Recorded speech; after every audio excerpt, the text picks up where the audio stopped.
Nilagang baboy. Kanina ko pa ito pinakuluan kaya tingnan nyo guys, super lambot na siya. Diba?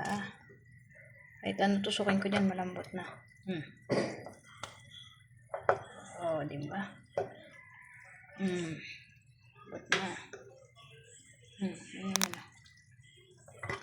Oh. Ayan natin to. Oh. Ito, may laman dito eh. Ayan. Hindi ka natin makita. Ang lambot na nila, diba? Oh. May malapit sa buto pa yan. Sarap ng aming dinner. Ito na yung gulay. Hindi ako nakapagpabili ng mais kaya nilaga to pero walang mais. Pero okay na to. Sarap.